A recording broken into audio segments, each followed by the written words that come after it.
What up, my bones? SilverDFanng back with more YouTube reactions. This time around, we got the true story of Sable's controversial WWE exit by Cultaholic Wrestling. So yeah, we've done Cultaholic Wrestling videos before. They do not essay, well, a little bit essay, but these mini documentaries on wrestling, and the story of Sable is not a unique one in WWE, but it's the biggest and the probably one of the worst backlashes they got in this realm of controversies. Enjoy. How does somebody get into the... Okay. The true story of Sable's controversial WWE exit by Cultaholic Wrestling. Sable is the woman you see there. She wasn't a wrestler. She was married to a wrestler. That is her real-life husband, Mark Marrow. She kind of came in as, a manager, not a real manager, but, kayfabe manager. Someone that would come with the wrestler, and usually it's, heel stuff. But she became so popular because she's very attractive. Check out the Pando Pet Cafe to play with me. Vince McMahon really pushed her to stardom, and yeah, it didn't end well. The pro wrestling business almost by accident, then become one of the most popular TV stars on the planet, and then leave the industry by suing its most powerful organization for over $100 million. Yep. And all in little over a 3-year period. It was insane. Literally, it was boom, rise, boom, attack, gross things happen, and then lawsuit, and then boom, gone. This is the story, well, part of the story, of Sable, the blonde knockout who became a household name at the height of WWE's Attitude Era. It's the story of a woman named Rena who grew to be beloved by fans the world over as she simultaneously drew the ire of her co-workers and became a reviled figure within WWE. Her shocking exit and the fallout that ensued threatened to blackball her from the industry where she'd made her name, but, like any good wrestling storyline, there was plenty of twists and turns to come. Get ready for a few Sable bombshells. I'm Jack from Cultaholic Wrestling, and this is the true story of Sable's controversial WWE exit.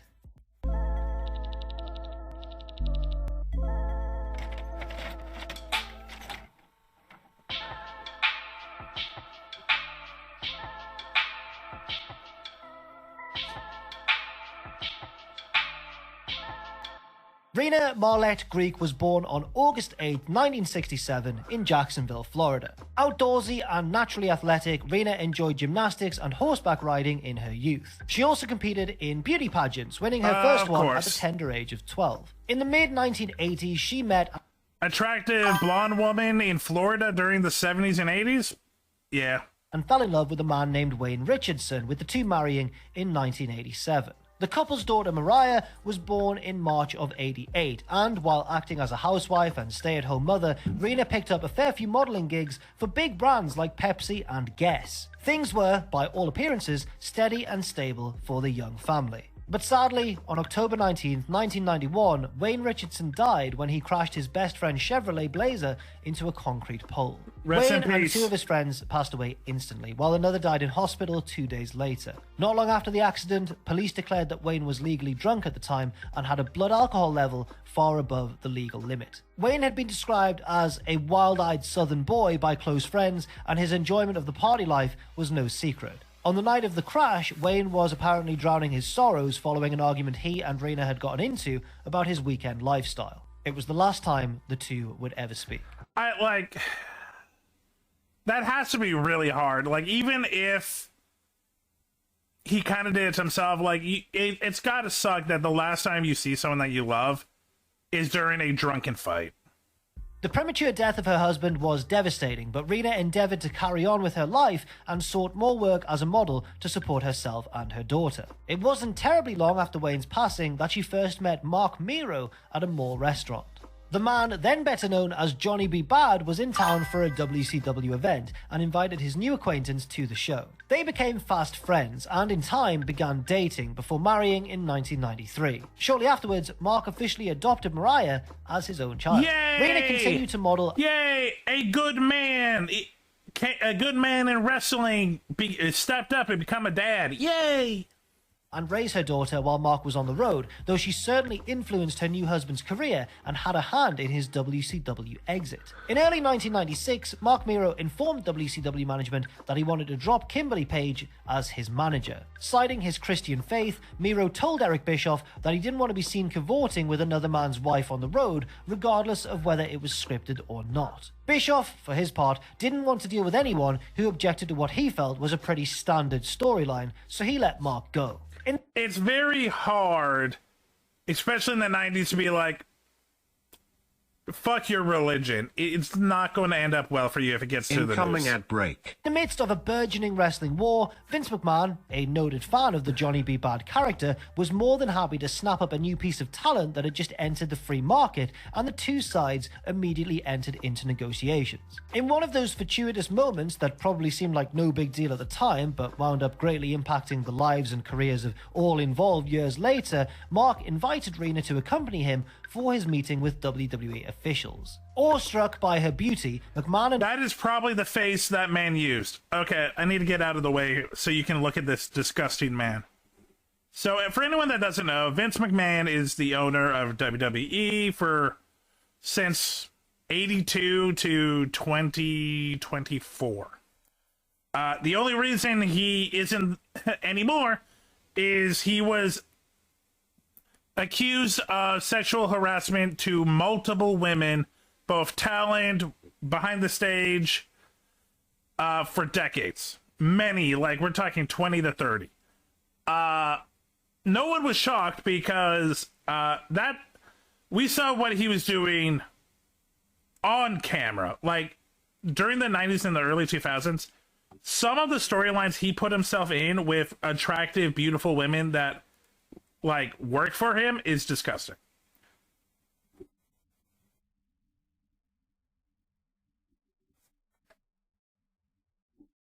Co. ended up not only signing Mark to a then rare guaranteed contract, but also snapped up his wife as well. Rena, using the name Sable, made her WWE debut at WrestleMania 12, accompanying Hunter Hearst Helmsley for his match with the Ultimate Warrior. Mark also made his debut that night, his backstage interview being interrupted by a seething Helmsley who had just been completely squashed by the returning Warrior. It didn't take a genius to see where this was all going, and sure enough, in the time that it takes to say goodbye Triple H, Sable had ditched the Greenwich snob in favour of the Wild Man, her real-life husband. So, husband and wife were now an on-screen as well as an off-screen item, and Sable's popularity rapidly grew with a fan base that was skewing younger and predominantly male. Yeah. Of course, there had been female wrestlers, managers and valets on WWE television beforehand, but Sable was presented as an object of desire in a way that nobody else really had previously. Yeah, she wasn't a wrestler. Let's make that clear. She wasn't trained as a wrestler. She never wrestled really. And then there are valets or like managers, but those people tend to also be more performance. She was hired to be eye candy, so remember that. At that time, the only women of note on the WWE roster were Sable, Sunny, and Terry, three beautiful women who served as eye candy, really, and were also regularly involved in angles. And really throughout this story... We talked about Terry and Goldust.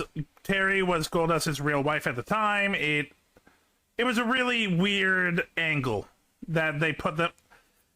Let's just say a lot... There was a weird Hollywood gay angle, religious angle, and a angle of her cheating on her husband with Val Venus, a porn star wrestler. Yes, wrestling is weird. It's noticeable how women in wrestling are taken far more seriously today, especially in WWE. Amen. With only a few spots available, competition for TV time was fierce, and a natural jealousy towards the newcomer led to tensions in the locker room, particularly between Sunny and Sable. Things didn't get much better when Sable supposedly stiffed her counterpart in the eye during a ringside slap fight on the September 23rd, 96 episode of Raw. Sunny was already annoyed as Mark had nixed plans for her to beat Sable up, so this didn't necessarily help things. Rita and Mark's reluctance for Sable to get involved physically would be a constant issue during their WWE stay. In those earlier... Again, she was only hired for her looks. But Vince didn't think, well, I hire a lot of hot people and they punch for me. It's like, no, that's not how it works. Days, Sable's main function was to accompany and manage her husband. Inevitably, the side dish became the main course, so to speak, in the eyes of the fans, who chanted her name instead of his. The Wildman character wasn't exactly being a slam dunk, so even if Miro enjoyed a nice push and captured the IC title, it was clear to everyone who the real star of the act was. In February of '97, disaster struck when Miro tore his ACL and was forced to undergo major reconstructive knee surgery. It was certainly a blow for him to suffer such a big injury less than a year into his WWE career, especially with WrestleMania right around the corner. Mark would have to sit out for the next 6 to 8 months, but Sable continued to be featured on WWE television in segments where she would, for example, help sell merchandise. The Slammy Award winner's star continued to rise in Miro's absence, which set up a natural storyline for his return. When he came back to television proper in October, he did so with a new look and gimmick. He was now Marvelous Mark Miro, with an attire and style that played off his past as a Golden Gloves boxer. Resentful of Sable's success, Miro would begin a slow burn heel turn that saw him mistreat his wife, scolding her for flaunting her body. We've seen this every time. Vince really loved the hot woman, abusive husband. He has wrote this more times than I can count. And he's done this from the 80s to like literally when he left. He loves hot woman, abusive husband. It's kind of it's hard to, like, I understand it's a character, but it's really hard when you really love one angle, dude. While he was out convalescing. His attempts to cover up his wife's skin invariably backfired as she shed the potato sacks and reindeer costumes for even skimpier outfits. For a long time, it felt like a good chunk of WWE's creative meetings must have revolved around creating scenarios for Sable to get in a bikini or lingerie, or even less. These exploits were a big hit with the growing 18 to 34 male demographic, and she became a genuine ratings draw who, at her peak, was behind only Steve Austin in terms of bringing in viewers. Which is her 1998 massive. VHS tape Sable Unleashed was second only to Stone Cold's. As far as her on-camera performances, Rena was derided in some quarters for a perceived lack of charisma or acting ability, with her detractors writing her off. Again, she's not an actress, she's not a wrestler, she is a model that Vince had a hard-on for. As only being over because of her body. Yeah! But Sable certainly had the it factor, It's whatever not her fault. it may be. That's what she was and there hired was for. truth to her proclamation that she did something for the women who want to be her and the men who come to see her. As time went on and she became more and more over, Rena and Mark became more amenable to putting Sable in scenarios where physicality was involved. This included Sable's in-ring debut, which naturally was saved for pay-per-view. At WrestleMania 14, almost 2 years to the day since making her WWE debut, Sable teamed with Miro to defeat the artist formerly known as Goldust and Luna Vachon in a well-received mixed tag match. Considering her complete lack of experience and prior hesitancy when it came to doing anything that involved taking a bump, Sable put in a commendable performance and was duly showered with praise when she returned backstage. This reportedly upset Vachon, who didn't get as much as a thank you for helping to carry her opponent with the lights on bright, and had to be consoled by a sympathetic Owen Hart. Vachon is like a true wrestler. Like, she's like second generation. She knows the industry. She knows how to put on a show. But in the 90s, if you were a woman and you were not in Japan, you were treated like garbage. Continued to have problems with Rena and Mark as the year wore on, which ended up being a deciding factor in her dismissal. Vachon envied Sable's success and was dismayed at the direction the business was going, with a focus more on looks and sex appeal than in-ring talent. As the member of a famous wrestling family who had more than paid her dues, she felt as if she had been overlooked in favor of this flavor of the month talent. The two women briefly worked alongside one another in the Oddities stable before starting a feud later in the year over the Women's Championship, a belt which had pretty much been brought back for Sable to win at Survivor Series. It had been a banner year for the promotion in 1998, during which Sable supposedly made somewhere in the region of $250,000 to $1 million. So good for her as well. Rena and Mark both signed... Again, single, well, she now is married for several years, but, like, she has a young kid at this point, like, probably a teenager. She got bills.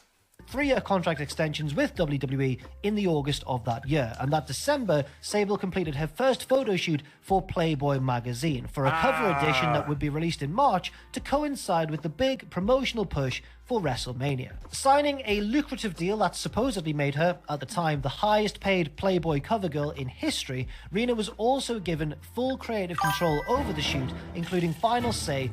1 second, we're being raided. Gecko_ing raided you. Bop, bop, bop. Ba-da-da. Hello, Raiders. My name is SilverDFanng. I'm a pirate wolf boy variety streamer. What does that mean? It means I do what I want. Hi, Gecko. Gecko, what were you playing? What were you up to? We're watching some videos. We were watching the history of Sable. Welcome, Gecko_ing. Soul Link? Ooh. Welcome's Blood-Eyed. I've been thinking about trying another Soul Link. I have a couple of people in mind. There's someone I want to work more with. I haven't. But on top of that, Gecko, we need to talk because we need to figure out party animals because I want to hang out with you. I like you, Gecko. You are a ball of energy. Okay, we're gonna go back to sexy woman who was hired for her body, and people are upset that she was only hired for her body. On what pictures would make it into the magazine. On the surface, everything seemed fine and dandy, but as 98 became 99, the relationship between the Miros and WWE began to unravel. The first major warning signs concerned the build-up to Sable's women's title defense against Luna at the Royal Rumble. The main bone of contention, particularly with Mark, who was very much helping to navigate his wife's career, much to the chagrin of the WWE office, was the strap match stipulation. Mark complained to talent relations chief Jim Ross, feeling it was too dangerous since Rena had... I want to make it clear. So, to a lot of wrestling fans, they hated this. They hate it's like, what? That's what wrestlers do. They get injured for the sport, and that's true. But wrestlers are professional athletes. I want to make it clear. Sable was only hired because Vince McMahon liked her body. Nice to meet you. She was not a performer. She was not a wrestler, but they pushed her into the situation, and they're upset that her actual husband is caring about her life. Like, Miro is right. You wanted Sable for the body, and now you're upset that Sable's not a wrestler. Well, she never was. Never trained for it, and there were no plans to do a practice session prior to the show, since Sable was so heavily booked doing personal and promotional appearances. The match was originally pulled from the show, but put back on after WWE agreed to do a walkthrough the morning of the Rumble. This was just one incident that put heat on the Miros, though, as the tide of opinion was beginning to turn against them. We'll talk soon. Just a couple of weeks after the Rumble, it was reported that there was a lot of internal heat regarding Sable, and that Rena and Mark had requested their releases from their recently signed 3-year contracts. Their requests were turned down, mainly because WWE didn't want to lose Sable, as they figured they would do a ton of exposure from her Playboy cover issue, which was due to hit shelves in early March. Also, Sable was doing some serious numbers on Raw and Sunday Night Heat and was genuinely one of the company's top draws. Her February 8th appearance on TSN's Gallagher Talk Show... And I wanted to say, in 98, WWF was one of its biggest times. So the fact that Sable is still, like, one of its biggest fan catchers, up there with The Rock and Stone Cold and Undertaker and Triple H and Shawn Michaels... That is saying big. That we're talking millions of money. Welcome, Camper Kai. Hey, bud. I'm telling people the dark side of wrestling. Only intensified the ill will towards her. Booked alongside Chyna and Deborah to promote that night's show at the Toronto Sky Dome, Sable and the Ninth Wonder of the World ended up working themselves into a shoot. Asked about potentially challenging for Sable's title, Chyna dismissed the idea, claiming it would take mere seconds for her to accomplish it. Naturally, that didn't sit well with the champ, who, somewhere in her comeback, insinuated that Chyna had some chemical assistance in getting so big and strong. When word got out to Okay, this, I'm gonna be fully Sable, you fucked up. So, China, first of all, China is actually an athlete, but on top of that, sadly, we lost her back in like 2010, rest in peace. She died way too young, but she didn't know that. But what is really bad is around this time, China was really being scrutinized by Vince McMahon and the other WWF people, because she's also a model and she also had a Playboy. But unlike Sable, where they're like, yeah, they didn't like buff China on Playboy, and they got really gross about it. the locker room about what had happened, they largely I sadly know about Logan Paul in the WWE. I hate him. He's a good performer. He actually is a good performer. I just hate Logan Paul. sided with the D-Generation X member, the general feeling being that Sable crossed the line and that China's initial comments about beating her were clearly made in a worked fashion. In general, the roster and WWE management were growing tired of the Miros, who had made it clear that Rena never got into the business to be an actual The shitty part is he's not a small talent. He's being pushed for like main event status in WWE, so he's going to be around for a while. wrestler. They were also dismayed about the evolution of the Sable character and wanted to really tone down the sex appeal aspect. That was slightly awkward timing with the whole Playboy shoot about to come out and everything. There was speculation that all of these issues could convince WWE. That's why she was hired. Sable was not a wrestler. She was not a performer. She is married to a wrestler named Mark Miro. Miro entered the company. Vince really liked her look. It's like, I want to hire you just to be eye candy. WWE management to have Sable drop the women's title to Luna at the St. Valentine's Day Massacre pay-per-view, but the match was pulled when Luna was suspended. Luna then had a backstage altercation with the Miros, which was really the straw that broke the camel's back after consistently erratic Rhea behavior, is including previous actually confrontations with a Jacqueline wrestler. and road agent Blackjack Lanza. As a result of this, Vachon was released in early March, but Rena Miro didn't have time to dwell on it as she was positively swamped with commitments related to Rhea Playboy is and gorgeous. WrestleMania. Yes, Rhea is The Sable gorgeous. issue of Playboy was reportedly the highest-selling copy of the magazine in 15 years, and Hugh Hefner's company were eager to do another one at the first opportunity. Rena was reportedly paid $150,000 for the Playboy shoot After this, I got a video for you, Kai, so don't go anywhere. itself, as well as a small percentage of the profits, giving her a likely total payoff of more than $200,000. WrestleMania was also a good payoff for Sable, who retained her women's title against newcomer Tori on the show. The match Tori was wasn't good poorly either. received, but Rena Miro Yeah, wouldn't because have they're cared a not- jot about that. because Neither the of fact them are was actual she was in a wrestlers. featured title match on a show that did an 800,000 domestic buy rate. At the same time, there was a lot of chatter about Rena becoming a regular in a TV series, and she began taking acting lessons. In early April of '99, she filmed a guest spot on La Femme Nikita. To those within WWE, it was becoming increasingly obvious that she had at least one eye on Hollywood. On screen, Sable turned heel and aligned with Nicole Bass while doing everything she could to avoid actually wrestling. And that included when it came time to finally drop her title after holding onto it for 6 months. Rena had already rejected proposals to drop the title on TV and flat out refused to wrestle on house shows, maintaining that she never agreed to wrestle when she joined the company. Again, this was fucking obvious. She was hired because of her body. She made it clear, I'm not a wrestler. I'm not a performer. And Vic was like, whatever. I just want your body. And then they're like, but we're a wrestling show. I'm sorry, you dumb idiots, but you hired someone that literally said, I'm not a wrestler. She was happy to wrestle on pay-per-view because of the money involved, but didn't want to take bumps. At one point, she even claimed during a televised interview that she actually had a no-bumps clause written into her contract. This clearly put WWE in a bind and led to a bizarre situation when they booked Sable to lose the title on the May 10th, 1999 episode of Raw. Before the show, she gave a handwritten contract to WWE which said the following. Notwithstanding any agreement between us, and because we disagree about the fashion I would lose my belt, and because of my concerns of humiliation and safety, it is agreed that I appear tonight solely upon your contractual assurances that I will not lose my gown nor wrestle, and that the girl with whom I am interfacing agrees with her role. My appearance in Manchester shall be no more than parading in the ring and shall not include wrestling.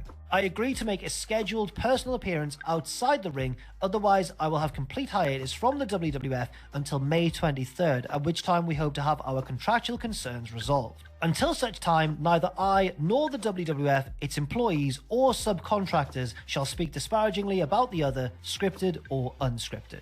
And with that, Sable actually defeated Deborah in a short evening gown match before WWE Commissioner Shawn Michaels ruled that, in his opinion, since Deborah lost her clothes, she was actually the winner and therefore the new It was very dumb. It was dumb. Everyone knew it was dumb, and it's still very dumb. champion. It was a frankly ludicrous compromise to make, but Rena was agreeable to it, and it got the title away from her, which is kind of what WWE management wanted in the first place. 6 days later, Sable was in the United Kingdom for the UK exclusive No Mercy pay-per-view. WWE had pulled her merchandise from sale and had cancelled promotional appearances she was scheduled for following the debacle on the May 10th Raw. Due to wrestle Tori on the show, Sable instead backed out of the match, claiming the Manchester weather had given her a chest cold. Sable's bodyguard Nicole Bass took her place in the match and beat Tori in a very short bout. And that was Sable's last WWE appearance for nearly 4 years. When Rena and Mark returned home to Jacksonville, Florida, they discovered that an unpleasant, unwanted extra had accompanied them on their transatlantic trip when they found human excrement in their luggage. Someone pooped in their luggage? Wrestlers, especially in the 80s and 90s, they were on a lot of drugs. They were on a lot of uppers, and they fought very emotionally. There's a lot of wild stories of wrestlers pranking other wrestlers. But yeah, poop. The culprit of this so-called rib was later revealed to be Shawn X-Pac Waltman. In early June, it was reported that Rena and Mark Miro were in the middle of a contract dispute with WWE and were not being used, but that didn't nearly begin to tell the whole story. That's because it soon came to light that Rena Miro had quit the company and filed a $140 million lawsuit against WWE's parent company, Titan Sports, on June 3rd. The lawsuit, filed in the US District Court in Bridgeport, Connecticut, was the result of months and months of disagreements between the two sides. The trouble had started in April of '98 when Sable tried to claim at least partial credit for Unforgiven's pay-per-view buy rate of 300,000, which was high for the standards of the time. She had been booked in an evening gown match against Luna on the show and felt that the possibility of her being seen in her underwear had enticed punters to part with their cap. Which is very true. There is a iconic moment in wrestling, and I don't remember where it is. I think it's like on an In Your House pay-per-view, and it is literally Sable not wearing any clothes but has painted hands on her boobs. I know for a fact that sold millions.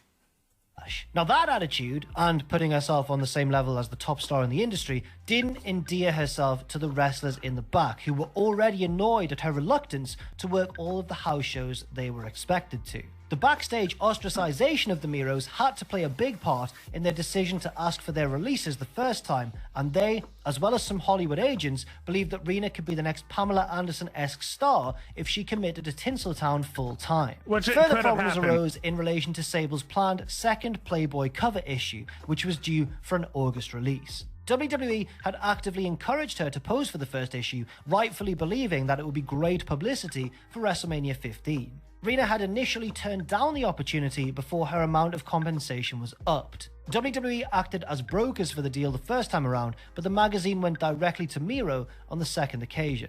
By contract, the deal should have been made with Jim Bell of Titan Sports acting as Rena's agent, since she would be using the WWE own name Sable. WWE weren't necessarily bothered about getting a cut for her appearance, which would have been small change in those halcyon days when the company was just absolutely raking it in, but they were concerned about setting a precedent and protecting their intellectual property. For what it's worth, those within WWE believed Sable had been offered around $850,000 for the second centerfold, quadruple her fee for the first issue. The Miros had gone to WWE management at the May 10th television taping, the one where Sable had dropped the women's title, and requested a release. WWE were happy to grant Mark his, since they hadn't used him in months and frankly saw him as being a nuisance when it came to dealing with his wife, but Sable would have a non-compete preventing her from working anywhere else in wrestling until August of 2001, as well as using the name Sable in film and television. Because of her incredible popularity and marketability at the time, reflected in her effect on WWE's ratings, as well as the ratings for her appearance on Pacific Blue, Rena had no shortage of offers coming in from the wider entertainment industry. As for the 24-page lawsuit itself, she leveled various claims against WWE, including that they had repeatedly requested for her breasts to become fully exposed on television in a scripted act. This happened a lot. This happened a lot where they subtly showed Sable's whole body off. Again, it was a time, it was gross. We ate it up. Despite her saying no every time.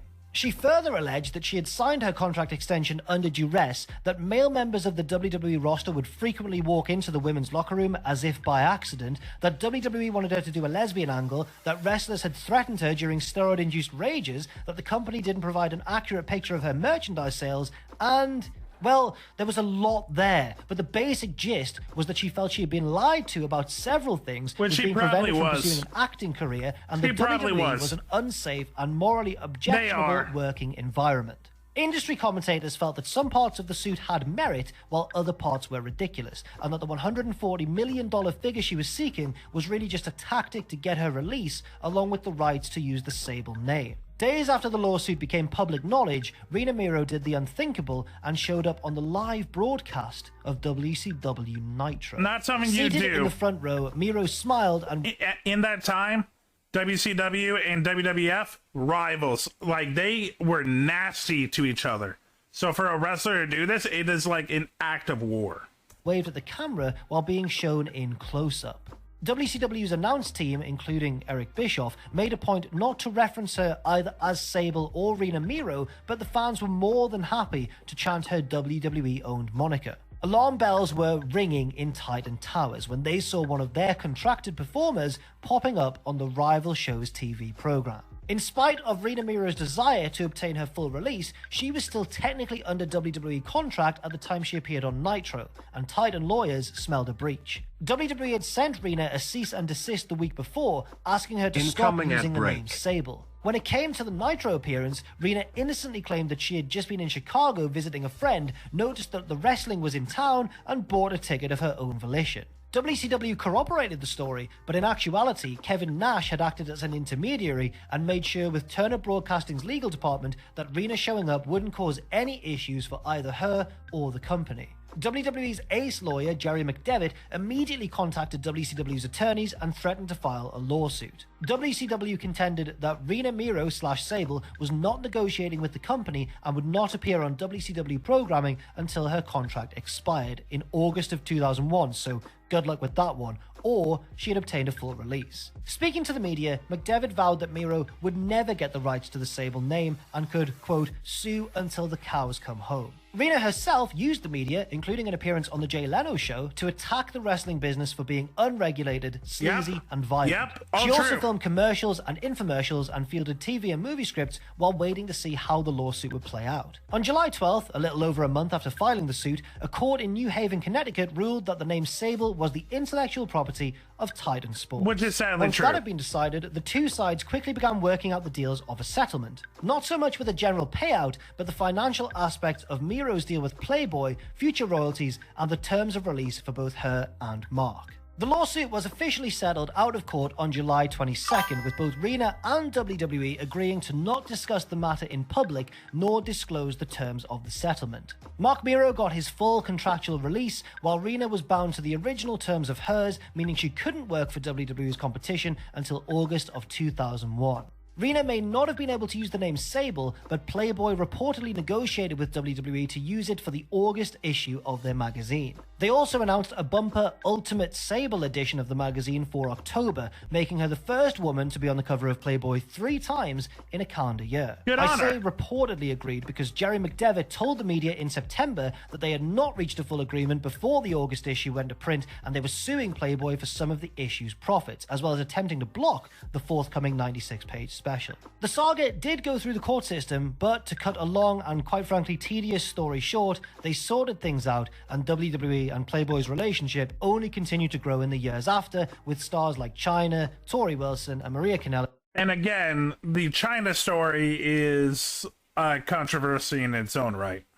Posing for the magazine. Her WWE career ostensibly over, Rena Miro pretty much relocated to Los Angeles to try and get her fledgling Hollywood career up and running. She received some small parts in movies and TV shows and got an offer to write an autobiography, which was never published. Which is without a the bummer. WWE marketing machine behind her, Miro's star began to wane. Yeah. In December of 2000, Jim Ross noted during a conference call that he'd had conversations with the Miros regarding a potential return, but that the timing wasn't right and that there was still hard feelings stemming from her acrimonious exit. In November of 2001, Rena resurfaced in wrestling as the heel CEO of the short-lived XWF, but was only around for one set of TV tapings as the promotion never XWF was a disaster in its own right. really got off the ground. Her name came up again in September of 2002 when she testified in the trial between WWE and her former on-screen bodyguard Nicole Bass, who had sued the company citing sexual harassment. Miro testified that Vince Again, shocker. Again,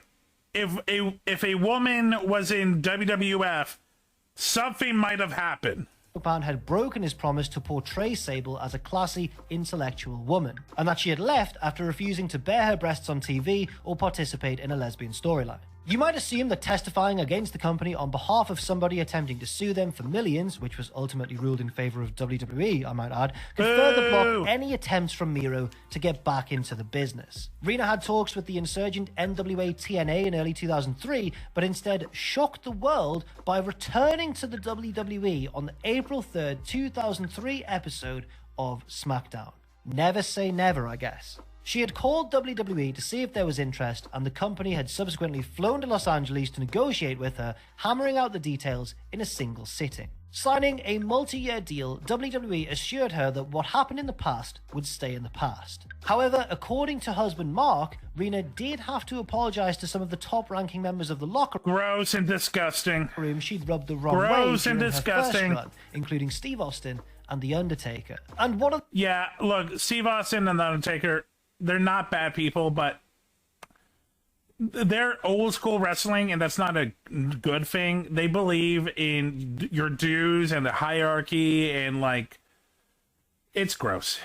the odds that two of the first things she would be asked to do were a lesbian angle with Tori Wilson and a romance with Mr. McMahon. Gross! Some honestly might call it a punishment of sorts. On the home front, just 2 months after Sable's return, it was reported that Rena and Mark Miro had gotten a separation. It came out later that the cause of the split was Rena's affair with Brock Lesnar. Mark was beside himself when suspicions of on-the-road adultery were confirmed via a voicemail message, but quickly found the meaning of forgiveness when Rena told him that the voice belonged to the next big thing. It wasn't only Brock that got on well with Sable backstage, and by all accounts, she was a pleasure to deal with around this time, even if she did have a major blowout with Wilson after months of them working together, but that situation was quickly resolved. Sable and Tori graced another Playboy cover together in the annual WrestleMania tie-in feature, which also bagged them a tag team evening gown match at the Showcase of the Immortals. It became apparent after that promotional push that the creative team might be struggling for ideas when it came to the former women's champion, and after returning from a layoff caused by a punctured breast implant,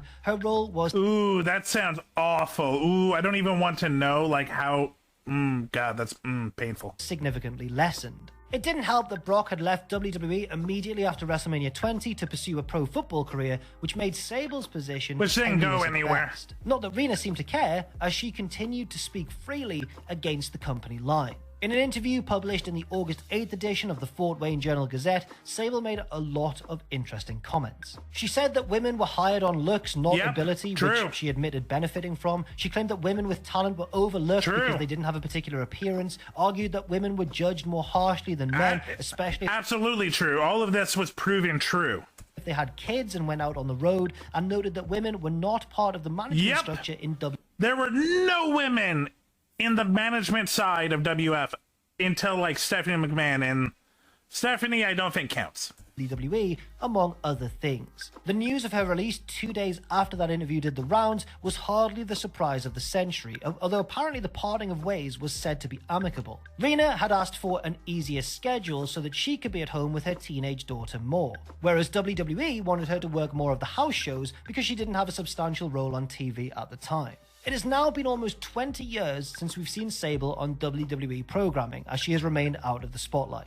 Not that she ever has to worry about work, of course, given that she's married to Brock Lesnar, one of the highest paid WWE superstars ever. Together, they live in rural Canada and raise their sons, Turk and...